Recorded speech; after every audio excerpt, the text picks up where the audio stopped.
कहानी की शुरुआत होती है जंगल में शिकारियों की एक टीम से, जिन्होंने कई सारे जानवरों को मार दिया था और ये सभी शिकारी जानवरों का शिकार करके उनकी खालों को निकालकर शहर में बेचा करते थे। ये लोग खालों को बांधकर बस यहाँ से निकलने की तैयारी करने ही वाले थे कि तभी जंगल के आदिवासी लोग इन पर हमला कर देते हैं और इन्हें चारों तरफ से घेर लेते हैं। जंगल के आदिवासी लोग बहुत ज्यादा गुस्से में होते हैं और इन पर तीर बरसाना शुरू कर देते हैं, जिससे शिकारी टीम के बहुत सारे लोग मारे जाते हैं। और ये आदिवासी कबीला इसलिए हमला करता है क्योंकि उनका जो सरदार होता है उसकी बेटी को किसी ने किडनैप कर लिया था और उन आदिवासी लोगों को लगता है कि ये इन्हीं शिकारी लोगों का काम है। ये लोग भी उन आदिवासियों से मुकाबला करते हैं, पर आदिवासी तादाद में ज्यादा होते हैं, इसलिए ये लोग उनका मुकाबला नहीं कर पाते और इनके कई सारे लोग मारे जाते हैं। अब शिकारी टीम के कैप्टन को भी समझ आ चुका था कि अगर आदिवासियों से लड़ेंगे तो हम सब मारे जाएंगे, इसलिए वो अपनी टीम से कहता है कि जितनी खाल हो सके उठाओ और उन्हें लेकर जल्दी से बोट पर चले जाओ। यहाँ मूवी का मेन कैरेक्टर ग्लास अपने बेटे के पास आता है और उसे जल्दी से बोट तक पहुंचने को कहता है। तभी ये लोग देखते हैं कि आदिवासी लोगों का एक और बड़ा ग्रुप आ रहा है, इसलिए ये लोग लड़ना छोड़ देते हैं और अपनी जान बचाने के लिए तेजी से बोट की तरफ भागते हैं। इसी बीच शिकारी टीम के और भी कई सारे लोग मारे जाते हैं। बस कुछ ही लोग बोट तक पहुंचकर यहाँ से निकल जाते हैं। उनके जाने के बाद आदिवासी लोग शिकारियों से बची सारी खालों पर कब्जा कर लेते हैं और कबीले के सरदार को यहाँ अपनी बेटी नहीं मिलती। अब कबीले का सरदार अपने लोगों से कहता है कि यहाँ पर जितनी भी उन अमेरिकन शिकारियों से खालें बची हैं उन्हें उठा लो। इन खालों को हम फ्रेंच शिकारियों को दे देंगे, बदले में हम उनसे घोड़े और बंदूकें ले लेंगे और मेरी बेटी को तब तक ढूंढते रहेंगे जब तक वो मिल नहीं जाती। दूसरी तरफ ये अमेरिकन शिकारी लोग काफी दूर जाने के बाद भी डरे हुए होते हैं और बंदूक तान कर तैयार रहते हैं, क्योंकि उन्हें भी पता था कि वह आदिवासी लोग इनका इतनी आसानी से पीछा नहीं छोड़ेंगे और वो कभी भी इनके ऊपर हमला कर सकते हैं। अब यहाँ पर इन लोगों को समझ नहीं आ रहा होता कि हमें किस तरफ जाना चाहिए। तब कैप्टन ग्लास से पूछता है कि हमें क्या करना चाहिए। ग्लास कहता है कि हमें इस बोट को छोड़ के जमीन के रास्ते चलना चाहिए, क्योंकि वो आदिवासी लोग नदी को फॉलो करते हुए जल्दी हमारे तक पहुंच जाएंगे, इसीलिए जमीन ही हम सबके लिए सबसे सेफ रास्ता है। लेकिन ग्लास की इस बात से इनके ग्रुप का एक आदमी जिसका नाम गैराल्ड है, उसे ग्लास का यह फैसला ठीक नहीं लगता। वो कहता है कि अगर हम जमीन से जाएंगे तो वो लोग हमें जल्दी मार देंगे, क्योंकि जमीन का रास्ता बहुत लंबा है और हमें घर पहुंचने में कई हफ्ते लग जाएंगे। लेकिन टीम का कैप्टन गैराल्ड से कहता है कि ग्लास इस जगह को हमसे बेहतर जानता है, इसलिए हमें उसकी बात मान लेनी चाहिए और ये लोग तय करते हैं कि अब हम जमीन के रास्ते जाएंगे। अब यहाँ गैराल्ड भी कैप्टन की बात मान लेता है, लेकिन कुछ लोगों को ग्लास का जमीन से जाने का फैसला ठीक नहीं लगता, इसलिए वो लोग बोर्ड के जरिए नदी से होते हुए घर पहुंचने का फैसला करते हैं। इसके बाद जो जमीन के रास्ते से जाने वाले थे वो बोट से उतर जाते हैं और बोट में बैठे कुछ लोग नदी के रास्ते से आगे बढ़ते हैं। यहाँ कैप्टन सभी से कहता है कि हमें सारी खालें यहीं पर छोड़नी चाहिए ताकि रास्ते में हमें किसी भी परेशानी का सामना ना हो। कैप्टन की बात सभी को ठीक लगती है, जिसके बाद ये लोग सारी की सारी खालें पत्थरों के नीचे छिपा देते हैं ताकि अगर फ्यूचर में ये लोग फिर कभी इस जगह पर आए तो इनकी खालें उन्हें मिल जाएं। और अब ये सारे के सारे जंगल के रास्ते चलना शुरू कर देते हैं। पर अब उनके लिए मुश्किलें बढ़ने वाली थी, क्योंकि जल्द ही सर्दी का मौसम आने वाला था और उन्हें कई हफ्तों तक पैदल चलकर अपने घर पहुंचना था। लेकिन इसके अलावा उनके पास कोई दूसरा रास्ता नहीं था, इसलिए ये सभी लोग ठंड से मुकाबला करने के लिए तैयार थे। जंगल के रास्ते से पैदल चलते हुए शाम हो जाती है और अब ये लोग एक जगह पर रुककर रात यहीं पर गुजारने का फैसला करते हैं। कुछ देर बाद रात हो जाती है और ये सभी जंगल में सो जाते हैं। अगली सुबह हम देखते हैं कि जो लोग ग्लास के जमीन के रास्ते से पैदल चलने का फैसला गलत समझ रहे थे, अब उन लोगों को अपनी गलती का पछतावा होता है। वो आदिवासी लोग आकर उन्हें मार देते हैं और आदिवासी लोग समझ जाते हैं कि कुछ लोग जंगल के रास्ते से पैदल निकल गए, इसलिए ये लोग पूरे जंगल में फैल जाते हैं उन बचे हुए अमेरिकन शिकारियों को ढूंढने। एक आदिवासी को जमीन पर चलने वाले अमेरिकन शिकारियों के पैरों के निशान भी मिल जाते हैं। वह आकर अपने कबीले के सरदार को बताता है। कबीले के सरदार को लगता है कि मेरी बेटी उन्हीं के पास है और अब ये आदिवासी लोग पैरों के निशान को फॉलो करते हुए उनके पीछे जाते हैं। इधर ये लोग लगातार कई घंटों से पैदल जंगल के रास्ते से आगे बढ़ते हैं और ये लोग काफी ज्यादा थक जाते हैं, इसलिए ये लोग कुछ देर आराम करने के लिए यहीं पर डेरा जमा देते हैं और सभी आराम करने लगते हैं। सभी लोगों को भूख लगी हुई थी पर खाने के लिए कुछ भी नहीं था, इसलिए ग्लास शिकार ढूंढने जंगल में अकेला निकल पड़ता है। कुछ दूर आने के बाद उसे महसूस होता है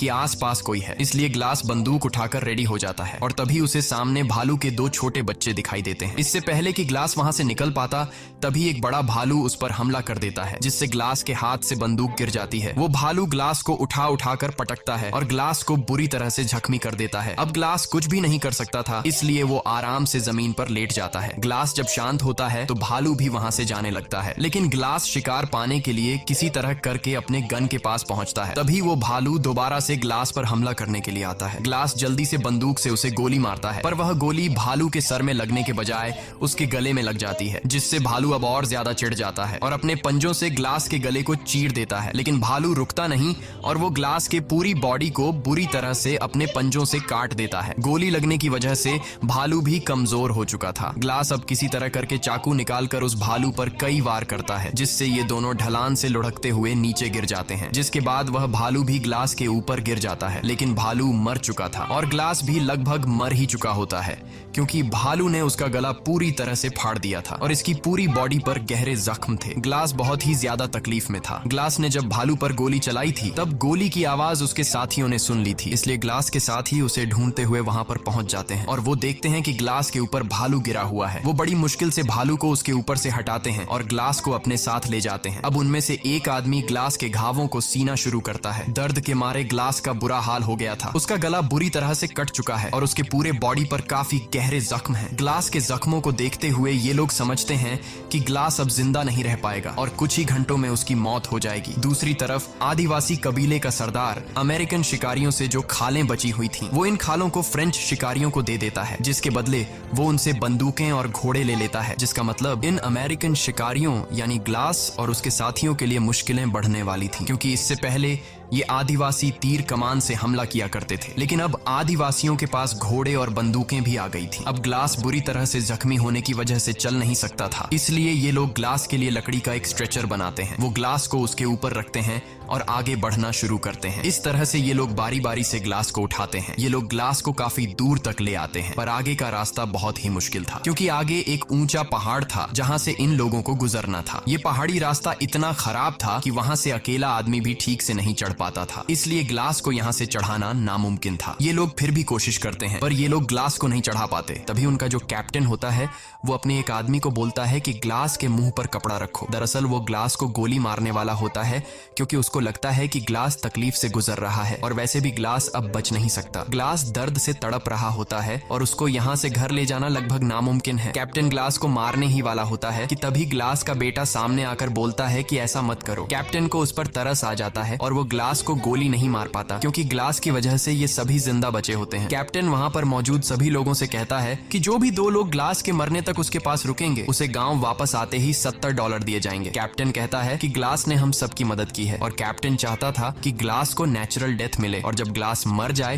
तो उसका अंतिम संस्कार करके वो 2 लोग भी वापस आ जाएं। अब ग्लास का बेटा फौरन बोलता है कि मैं रुकूंगा, और वहां पर एक लड़का और होता है जिसका नाम फ्रेजर है। वो कहता है कि मैं रुकूंगा चाहे $70 मिले या ना मिले। अब ग्लास का बेटा हॉक और फ्रेजर दोनों उम्र में छोटे थे, इसलिए कैप्टन कहता है कि एक और आदमी भी इनके पास रहना चाहिए। यहाँ गेराल्ड सामने आकर बोलता है कि मैं रुकूंगा, पर $70 बहुत कम है। तब कैप्टन बोलता है ठीक है, $100 मिलेगा। और तभी जो ग्लास का बेटा और जो दूसरा लड़का होता है वो कहते हैं कि तुम हमारे डॉलर भी रख सकते हो। ये सुनकर गेराल्ड कहता है $300 काफी है, इससे मैं अपना घर खरीद सकता हूँ, और वैसे भी 2 से 3 दिनों की बात है, इससे ज्यादा दिन ग्लास जिंदा नहीं बच पाएगा। और गेराल्ड भी उनके साथ रुकने के लिए तैयार हो जाता है। अब ये 3 लोग ग्लास के पास यहाँ पर रुक जाते हैं और बाकी सब आगे निकल जाते हैं। गेराल्ड ग्लास के पास ही बैठ जाता है और ग्लास के मरने का इंतजार करने लगता है, लेकिन ग्लास मरने का नाम तक नहीं ले रहा होता। अगले दिन ग्लास का बेटा और वो दूसरा लड़का पेट भरने के लिए शिकार और पीने के लिए पानी लेने चले जाते हैं। तब गेराल्ड पास ही में एक घड़ा खोदने लग जाता है, लेकिन गेराल्ड ऐसा क्यों कर रहा है? क्या वह ग्लास को जिंदा दफनाने का सोच रहा है? ये तो हमें आगे ही पता चलेगा। इस तरह से और भी कई घंटे गुजर जाते हैं और जब गेराल्ड देखता है कि ग्लास अभी तक नहीं मरा, तब वो गुस्से से ग्लास के पास आता है और ग्लास से कहता है कि तुम मरते क्यों नहीं? तुम्हारी वजह से हम सबकी जान चली जाएगी, क्योंकि आदिवासी लोग अभी भी पागलों की तरह हमें ढूंढ रहे हैं, और अगर आदिवासी यहाँ पर आ गए तो वो हम सबको मार देंगे और तुम अपनी जान देकर अपने बेटे की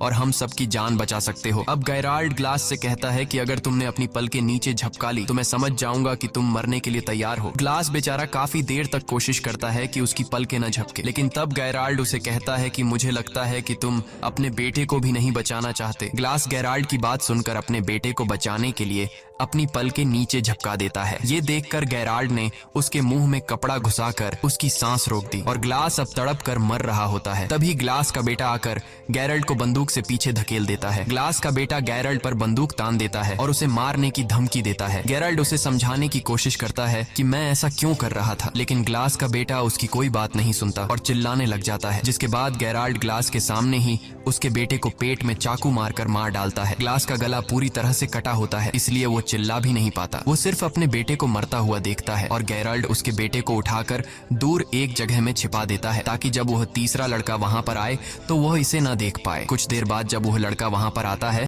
वो गेराल्ड से पूछता है कि हॉक कहाँ है। तब गेराल्ड उसे बताता है कि वो आसपास ही होगा, थोड़ी देर में आ जाएगा। ग्लास बेचारा उस लड़के जिसका नाम ब्रीजर है उसे बताने की कोशिश करता है कि गेराल्ड ने मेरे बेटे को मारा है, पर वह बता नहीं पाता क्योंकि उसके मुंह से आवाज नहीं निकल सकती। अब रात होती है, गेराल्ड और ब्रीजर सो जाते हैं। अगली सुबह गेराल्ड ब्रीजर को जगाकर उससे झूठ बोलता है कि मैंने यहाँ से कुछ ही दूरी पर 20 आदिवासी कबीले के लोगों को हमारी तरफ तेजी से आते हुए देखा। अगर वो यहाँ तक पहुंचे तो हमारे टुकड़े टुकड़े कर देंगे। ये सुनकर ब्रीजर डर जाता है और बोलता है कि अगर हम चले गए तो ग्लास और उसके बेटे हॉक का क्या होगा, जिस पर गेराल्ड कहता है कि अगर हॉक जिंदा होगा तो हमें ढूंढ लेगा। फिर वो लड़का कहता है कि ग्लास अभी जिंदा है और हमने कैप्टन से वादा किया था कि ग्लास के मरने के बाद हम उसका अंतिम संस्कार पूरे रीति रिवाज से करके यहाँ से निकलेंगे। ये सुनने के बाद गेराल्ड ग्लास को पैरों से पकड़कर बहुत बुरी तरह से खींचता है। ग्लास के पूरे शरीर में घाव होते हैं और वो दर्द से चिल्ला रहा होता है। अब गेराल्ड ने एक दिन पहले जो कब्र खोदी थी उसमें ग्लास को जिंदा डाल देता है और ऊपर से मिट्टी डालना शुरू कर देता है। तब वो लड़का कहता है कि ये तुम क्या कर रहे हो। गेराल्ड कहता है कि ये आज नहीं तो कल मर ही जाएगा और जैसा कि हमने वादा किया था उसका अंतिम संस्कार पूरे रीति रिवाज से किया जाएगा, तो मैंने अपना वादा पूरा कर लिया है। वो उसके ऊपर थोड़ी सी मिट्टी डाल देता है और वहां से चला जाता है और उस लड़के को बोलता है कि तुम भी मेरे साथ चलो। ब्रीजर को ग्लास के इस हाल के लिए बहुत दुख होता है। वो ग्लास से कहता है कि सॉरी मिस्टर ग्लास, मुझे जाना होगा, और ये कहकर वो पानी की एक बॉटल ग्लास के ऊपर रखकर वहां से निकल जाता है। अब यहाँ पर ग्लास अकेला है, वो तड़प रहा है। ग्लास कई घंटों तक उसी जगह पर जहाँ उसे दफनाकर चले गए थे अधमरी हालत में लेटा रहता है। वो सोचता है कि यहाँ पड़े पड़े वैसे भी मरना है तो क्यों न बचने की कोशिश की जाए। वो पूरी हिम्मत जुटाकर अपने हाथ पैर हिलाता है और बहुत तकलीफ से गुजरकर वो कब्र से बाहर निकलता है। ग्लास बहुत ज्यादा तकलीफ में होता है। वो रेंगते हुए सीधा उस जगह पर जाता है जहाँ उसके बेटे की लाश है। वो अपने बेटे की लाश को देखकर पूरी तरह से टूट जाता है और बदले की आग में जलने लगता है। उसके बाद वो अपने बेटे की लाश के ऊपर सिर रखकर सो जाता है। दूसरी तरफ सुबह होने पर गेराल्ड ब्रीजर को उठाकर कहता है कि जल्दी उठो, हमें यहाँ से निकलना होगा। आदिवासी कबीले के 12 लोग हमारे पीछे आ रहे हैं। ये सुनकर ब्रीजर गेराल्ड से कहता है कि तुमने तो कहा था हमारे पीछे 20 लोग लगे हैं। वो समझ जाता है कि गेराल्ड ने उससे झूठ कहा था, इसलिए वो गेराल्ड पर बंदूक तान लेता है। तब गेराल्ड ब्रीजर से कहता है कि तुम्हें तो मेरा शुक्रिया अदा करना चाहिए। मैंने तुम्हारी जान बचाई और तुम्हें डराना जरूरी था, क्योंकि एक अधमरे इंसान के साथ हम अपनी जान खतरे में नहीं डाल सकते थे। वैसे भी ग्लास मरने वाला था और अगर तुम जिंदा रहना चाहते हो तो मैं जैसा कहता हूँ वैसा करो, वरना तुम अकेले ग्लास के पास वापस जा सकते हो। ये सुनकर डर के मारे ब्रीजर गेराल्ड की बात मान लेता है और उसके साथ आगे बढ़ने लगता है। दूसरी तरफ ग्लास उसी जगह पर होता है और अब ग्लास को भूख लगती है। वो रेंगता हुआ एक जगह पर जाता है जहाँ किसी जानवर का स्कल पड़ा होता है। वो उसमें से एक हड्डी तोड़ता है और जो सूखा हुआ मांस होता है उसे खाता है। फिर वो रेंगता हुआ एक पहाड़ी के छोर तक जाता है जहां वो देखता है कि नीचे एक नदी है। ग्लास को अब प्यास भी लगी थी। वो बड़ी मुश्किल से उसी तरह रेंगता हुआ उस नदी के किनारे पहुंच जाता है और पानी पीने लगता है। लेकिन जब वो पानी पीता है तो पानी उसकी गर्दन से बाहर निकल जाता है क्योंकि उसकी गर्दन कटी हुई थी। अब ग्लास को सबसे पहले अपने घावों का इलाज करना था। उसके पास थोड़ा बारूद बचा होता है। वो सूखी घास इकट्ठा कर आग जला लेता है और थोड़ा सा बारूद अपनी गर्दन के उस हिस्से पर डालता है जहां गला कटा हुआ था। फिर वो एक जली हुई लकड़ी को अपनी गर्दन में लगाता है जिससे बारूद जलकर एक चिंगारी पैदा होती है और उस चिंगारी से उसकी गर्दन जल जाती है। वो ऐसा इसलिए करता है ताकि जलने से जो उसका घाव फटा हुआ है वो चिपक जाए। इस दौरान ग्लास को बहुत दर्द होता है और दर्द के मारे वो बेहोश हो जाता है। उसके बाद ग्लास कई दिनों तक उसी नदी के किनारे रहता है। वो पानी पीकर और मरे हुए जानवरों का मांस खाकर अपने आप को जिंदा रखता है। एक दिन वो आदिवासी कबीले वाले लोग उसी नदी के किनारे आ जाते हैं और इससे पहले कि वो ग्लास को देख पाते, ग्लास जल्दी से नदी में कूद जाता है। वो नदी में तैरता हुआ उन आदिवासी लोगों से काफी दूर चला जाता है। नदी के इस बर्फीले ठंडे पानी में रहने के बाद ग्लास का ठंड से बुरा हाल हो गया था। वो बहुत मुश्किल से आग जलाकर अपनी बॉडी को गर्म करता है और अब यहीं पर रहने का फैसला करता है। इस तरह से ग्लास को यहाँ पर रहते हुए काफी दिन गुजर जाते हैं। अब उसके जख्म भी ठीक हो चुके थे और ग्लास थोड़ा बहुत चलने लगा था। नदी के किनारे होने की वजह से उसे पानी की तो कोई कमी नहीं थी, लेकिन पेट भरकर खाना उसे बहुत मुश्किल से मिलता था। वो वहाँ नदी से मछली पकड़कर उसे कच्चा खाकर गुजारा किया करता था और अपने आप को जिंदा रखता। अब एक रात को जब वो सो रहा होता है तभी उसको आग की कुछ लपटें दिखाई देती हैं और जब वो उस तरफ जाता है तो वहाँ पर एक आदमी होता है जिसने बहुत बड़ा शिकार किया था और वो उसे खा रहा होता है। ग्लास उसके पास जाता है और जैसे ही वो ग्लास को देखता है वो अपना तीर और कमान उस पर तान देता है। ग्लास इशारों से बताता है कि मैं तुम्हारे लिए कोई खतरा नहीं हूँ, मुझे बस खाना चाहिए। वो आदमी समझ जाता है और ग्लास को खाने के लिए शिकार का एक टुकड़ा देता है और दोनों पूरी रात वहीं सो जाते हैं। सुबह उठकर वो आदमी जब ग्लास के जख्मों को देखता है तो वो ग्लास से पूछता है कि ये तुम्हें क्या हुआ है। तब ग्लास उसे बताता है कि मैं अपनी टीम के साथ शिकार पर था और मेरी ये हालत एक जंगली भालू ने की है, जिसके बाद मेरे साथियों ने मुझे मरने के लिए जंगल में ही छोड़ दिया और उन्होंने मेरे बेटे को भी मार दिया। ये सुनकर उस आदमी को ग्लास के लिए बहुत दुख होता है और ये जो आदमी है वो कहता है कि मेरे पूरे परिवार को भी फ्रेंच शिकारियों ने मार डाला। ये कहते हुए वो आदमी बहुत ज्यादा इमोशनल हो जाता है, पर वो कहता है कि वो उन फ्रेंच लोगों से बदला नहीं लेना चाहता क्योंकि बदला लेना ऊपर वाले के हाथ में है। वह आदमी ग्लास के जख्मों को देखते हुए कहता है कि तुम मेरे साथ ट्रैवल कर सकते हो और इसके बाद वो दोनों एक घोड़े पर आगे का सफर तय करते हैं। दूसरी तरफ गायराल्ड और ब्रीजर अपने गांव के काफी करीब पहुंच जाते हैं, लेकिन गांव में एंटर होने से पहले गायराल्ड ब्रीजर से कहता है कि हमने जो भी किया उसके बारे में किसी को भी पता नहीं चलना चाहिए। वो ब्रीजर से कहता है कि अगर उन्हें सच पता चला तो कैप्टन हमें सूली पर चढ़ा देगा। मजबूरी में ब्रीजर उसकी बात मान जाता है। अब गायराल्ड और वो लड़का कैप्टन के पास जाते हैं और गायराल्ड कैप्टन को बताता है कि ग्लास के आखिरी सांसों तक हम उसके साथ रहे, हमने उसे अच्छी तरह से अंतिम संस्कार के साथ दफनाया और ग्लास का बेटा आदिवासी लोगों के हाथ लग गया और हम अपनी जान छुड़ाकर वहां से भाग आए। ये सुनकर कैप्टन अपने वादे के मुताबिक उन दोनों को $100 देता है, लेकिन वो लड़का पैसे लिए बिना वहां से चला जाता है। गेरल्ड उस लड़के के पैसे भी उठाकर बोलता है कि सफर में जो कुछ भी हुआ उससे ये लड़का सदमे में है, इसीलिए वो ऐसा कर रहा है और गेरल्ड भी वहां से बाहर निकल जाता है। दूसरी तरफ ग्लास बर्फ में उस आदमी के साथ आगे का सफर तय कर रहा होता है और तभी बर्फ का तूफान शुरू हो जाता है। ग्लास बीमार था और उसके जख्म सड़ रहे थे और इस वजह से वो बेहोश हो जाता है। इसके बाद वो आदमी ग्लास के लिए लकड़ी का एक छोटा सा झोपड़ा बनाता है और ग्लास के सारे कपड़े उतार कर उसे उसके अंदर रख देता है और उसे चारों तरफ से ढककर सामने आग जलाता है ताकि उसको गर्मी मिल सके। इस तरह से रात गुजर जाती है और अगली सुबह जब ग्लास उठता है तो वो चारों तरफ देखता है पर वो आदमी कहीं भी नहीं होता और जब वो थोड़ा आगे जाता है तो देखता है कि किसी ने उस आदमी को फांसी लगाकर पेड़ से लटका दिया है और वहीं कुछ दूरी पर ग्लास फ्रेंच शिकारियों को देखता है। ग्लास समझ जाता है कि इन्हीं लोगों ने उस आदमी को फांसी पर लटकाया है। अब ग्लास उनके घोड़ों तक पहुंचता है और वहां ग्लास देखता है कि एक फ्रेंच शिकारी एक लड़की के साथ रेप कर रहा है और ये लड़की कोई और नहीं बल्कि आदिवासी कबीले के सरदार की बेटी थी। असल में ये वही फ्रेंच शिकारी थे जिनसे आदिवासी कबीले के सरदार ने खालों के बदले घोड़े और बंदूकें ली थी और इन्हीं फ्रेंच शिकारियों ने कबीले के सरदार की बेटी को किडनैप किया था। लेकिन कबीले के सरदार को लग रहा था कि उसकी बेटी को अमेरिकन शिकारियों ने किडनैप किया है। उसके बाद ग्लास चुपके से पीछे से आकर जो आदमी कबीले के सरदार की बेटी के साथ गलत कर रहा था उसे मार देता है और लड़की को आजाद कर लेता है। यहाँ ग्लास होशियारी से काम लेते हुए एक घोड़े पर बैठ जाता है और बाकी घोड़ों की रस्सियां खोलकर बंदूक से गोली चला देता है जिससे सभी घोड़े भाग जाते हैं और अब उन फ्रेंच लोगों के पास घोड़े न होने की वजह से वे ग्लास का पीछा नहीं कर पाते, पर भागते समय ग्लास का पानी का बोतल वहीं पर नीचे गिर जाता है। वहां से भागने के बाद ग्लास रात एक पेड़ के नीचे गुजारता है और जब सुबह होती है तो वो देखता है कि आदिवासी उस तक पहुंचने वाले हैं। वो जल्दी से अपने घोड़े पर बैठकर भागने लगता है, लेकिन वे आदिवासी उसके काफी करीब होते हैं। वो एक दो आदिवासी को गोली मारता है और घोड़े को और तेजी से भगाता है और दौड़ते दौड़ते सामने एक पहाड़ आ जाता है जिसके नीचे एक गहरी खाई होती है। लेकिन ग्लास अब रुक नहीं सकता क्योंकि अगर वो रुकेगा तो वे आदिवासी लोग उसे मार देंगे। इसलिए ग्लास घोड़े के साथ खुद को उस खाई से गिरा देता है और नीचे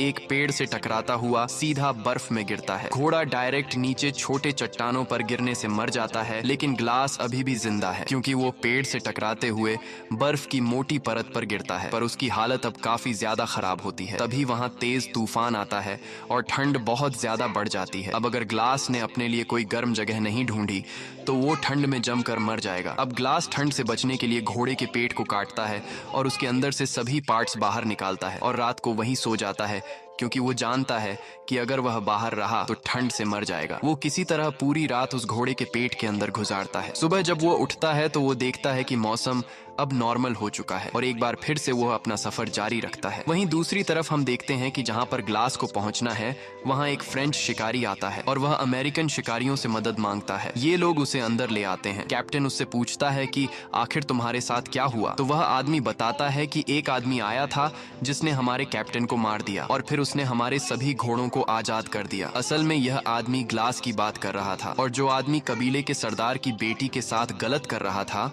वह असल में उन फ्रेंच शिकारियों का कैप्टन था। वह आदमी बताता है कि घोड़ों के आजाद होने के बाद हमारी पूरी टीम बिखर गई। सर्दी के चलते हमारे कुछ लोग मर गए और कुछ को तो बेड़ियों ने मार दिया। सबूत के तौर पर यह आदमी इन लोगों को अपने साथियों का कुछ सामान दिखाता है और वह एक पानी की बोतल को दिखाते हुए कहता है कि जिस आदमी ने हमारे कैप्टन को मारा उसे जाते हुए यह पानी की बोतल गिर गई थी और यह वही बोतल होती है जो ब्रीजर ने ग्लास को उस जगह छोड़ते हुए उसके ऊपर रख कर आ गया था। ब्रीजर कहता है कि यह तो ग्लास की बोतल है जो कि मैंने उसे दी थी। अब ये लोग उस आदमी से पूछते हैं कि ग्लास ने तुम्हारे कैप्टन को कहाँ मारा था और वह आदमी 30 मील दूर वह जगह उन्हें बता देता है। जिसके बाद कैप्टन ब्रेजर और कुछ लोग ग्लास को ढूंढने के लिए घोड़ों पर निकल पड़ते हैं और यहाँ गेराल्ड को समझ आ जाता है कि अब वो फंसने वाला है। कई घंटों के सफर के बाद रात हो जाती है और ये लोग उस जगह तक पहुंच जाते हैं जहां पर उस आदमी को बोतल मिली थी। कैप्टन सभी लोगों को चारों तरफ ग्लास को ढूंढने के लिए कहता है और तभी उन्हें दूर से एक आदमी दिखाई देता है। जब ये लोग उसके करीब जाते हैं तो वो कोई और नहीं बल्कि ग्लास होता है और ग्लास को देखकर कैप्टन एकदम शॉक हो जाता है क्योंकि गेराल्ड ने तो उसे मरा हुआ बता दिया था। कैप्टन ग्लास के पास आकर उससे पूछता है कि तुम्हारे साथ क्या हुआ था। तब ग्लास उसे सारी सच्चाई बता देता है। जिसके बाद कैप्टन गेराल्ड को पकड़ने के लिए तेजी से वापस अपने गांव आता है और गेराल्ड को ढूंढता है, लेकिन गेराल्ड तिजोरी से सारा पैसा चुरा कर भाग गया होता है। कैप्टन गुस्से में ब्रीजर को मारता है और अपने आदमियों से कहता है कि ब्रीजर को अरेस्ट कर लो, लेकिन ग्लास कैप्टन से कहता है कि इसमें ब्रीजर की कोई गलती नहीं थी। वहां जो कुछ भी हुआ ब्रीजर को उसके बारे में कुछ भी नहीं पता, इसलिए तुम उसे छोड़ दो। और अब कैप्टन ये तय करता है कि मैं गेराल्ड को पकड़ने के लिए जाऊंगा क्योंकि उसने ग्लास के बेटे का मर्डर किया और उसने पैसा भी चोरी किया। तब ग्लास बोलता है कि मैं भी तुम्हारे साथ जाऊंगा, लेकिन कैप्टन कहता है नहीं, तुम्हें अभी आराम की जरूरत है, मैं अकेले उसे मारने जाऊंगा। ग्लास कहता है नहीं, मैं उसके लिए बहुत दूर से सफर तय करके आया हूँ और उसे सिर्फ मैं मारूंगा। जिसके बाद कैप्टन ग्लास की बात मान लेता है और ये दोनों घोड़ों पर गेराल्ड को मारने निकल पड़ते हैं। ये दोनों गेराल्ड के घोड़े के पैरों के निशानों को फॉलो कर रहे होते हैं और काफी दूर तक जाने के बाद ये दोनों अपना अपना रास्ता बदल लेते हैं। कैप्टन ग्लास से कहता है कि तुम दाएं रास्ते से जाओ और मैं बाएं वाले रास्ते से जाऊंगा। अब ये दोनों एक दूसरे से अलग हो जाते हैं और जब कैप्टन गेराल्ड को ढूंढ रहा होता है तो गेराल्ड एक बड़े से पत्थर के पीछे से निकलता है और कैप्टन को गन पॉइंट पर लेकर कहता है कि कैप्टन तुम यहाँ पर क्या कर रहे हो। कैप्टन उसे कहता है कि तुम्हारे ऊपर खून का इल्जाम है, इसलिए तुम मेरे साथ चलो, लेकिन गेराल्ड नहीं मानता। अब जैसे ही कैप्टन जेब से बंदूक निकालकर उसे मारने ही वाला होता है तभी गेराल्ड कैप्टन को शूट कर लेता है, जिससे कैप्टन की मौत हो जाती है। गोली की आवाज सुनकर ग्लास उस तरफ आता है और ग्लास देखता है कि वहां पर कैप्टन की लाश पड़ी हुई है और गेराल्ड भाग चुका है। अब ग्लास समझदारी से काम लेते हुए लकड़ी की एक बड़ी टहनी तोड़ता है और उसे कैप्टन की पीठ पर लगा देता है ताकि उसकी पीठ सीधी हो जाए। जिसके बाद वह कैप्टन को घोड़े पर बिठा देता है और खुद पीछे वाले घोड़े पर लाश की तरह लेट जाता है ताकि गेराल्ड को ये लगे कि आगे ग्लास है और पीछे जो लेटा हुआ है वो कैप्टन की डेड बॉडी है, और होता भी ऐसा ही है। इन घोड़ों को देखकर गेराल्ड को लगता है कि आगे जो है वो ग्लास है और पीछे जो लेटा हुआ है वो कैप्टन की लाश है। जिसके बाद वह आगे वाले आदमी पर गोली चला देता है और गोली लगते ही वह गिर जाता है। गेराल्ड खुश हो जाता है और उसे लगता है कि ग्लास भी अब मर चुका है। वह धीरे धीरे डेड बॉडी की तरफ आता है। जब वह डेड बॉडी तक पहुंचता है और बॉडी को पलटता है तो उसे पता चलता है कि ये ग्लास नहीं बल्कि कैप्टन है। अब इससे पहले कि गेराल्ड कुछ कर पाता तभी ग्लास पीछे वाले घोड़े से उठकर गेराल्ड पर गोली चलाता है। ये गोली गेराल्ड के कंधे में लगती है और वह वहां से भागने लगता है। तब ग्लास भी उसका पीछा करता है और पीछा करते करते वह एक नदी के किनारे पहुंच जाता है जहां पर इन दोनों के बीच एक बड़ी फाइट होती है। ये दोनों ही एक दूसरे को बुरी तरह से घायल कर देते हैं और तभी हम देखते हैं कि नदी के उस पार वो आदिवासी कबीले वाले आ जाते हैं जो इन लोगों को मारना चाहते हैं। और जब ग्लास गेराल्ड को मारने वाला होता है तभी उसे उस आदमी की याद आती है जिसने उसे खाने के लिए मांस दिया था और बाद में फ्रेंच लोगों ने उसे सूली पर चढ़ा दिया था। उसने एक बार ग्लास से कहा था कि जो इंसान किसी दूसरे इंसान के साथ बुरा करता है उससे बदला लेने के बजाय ऊपर वाले के सहारे पर छोड़ देना चाहिए। इसलिए ग्लास भी गैरल्ड को नदी में छोड़ देता है। नदी में बहते हुए गैराल्ड दूसरी तरफ पहुंच जाता है जहां वो आदिवासी उसे पकड़कर मार देते हैं और अब वे लोग नदी पार करके ग्लास की तरफ आते हैं, पर वे लोग ग्लास को कुछ नहीं कहते और ग्लास को वहां पर छोड़कर जाने लगते हैं। असल में कबीले के सरदार को उसकी बेटी मिल गई होती है और ये वही लड़की होती है जिसका रेप होते हुए एक बार ग्लास ने उसे फ्रेंच लोगों से बचाया था। ये लड़की अपने पिता को ग्लास के बारे में बताती है कि उसने मेरी जान बचाई थी और यही वजह होती है कि वे लोग ग्लास को वहां पर छोड़कर चले जाते हैं। इसी के साथ ये कहानी खत्म हो जाती है। अगर आपको वीडियो अच्छी लगी हो तो हमारे चैनल को सब्सक्राइब और वीडियो को लाइक जरूर कीजिएगा।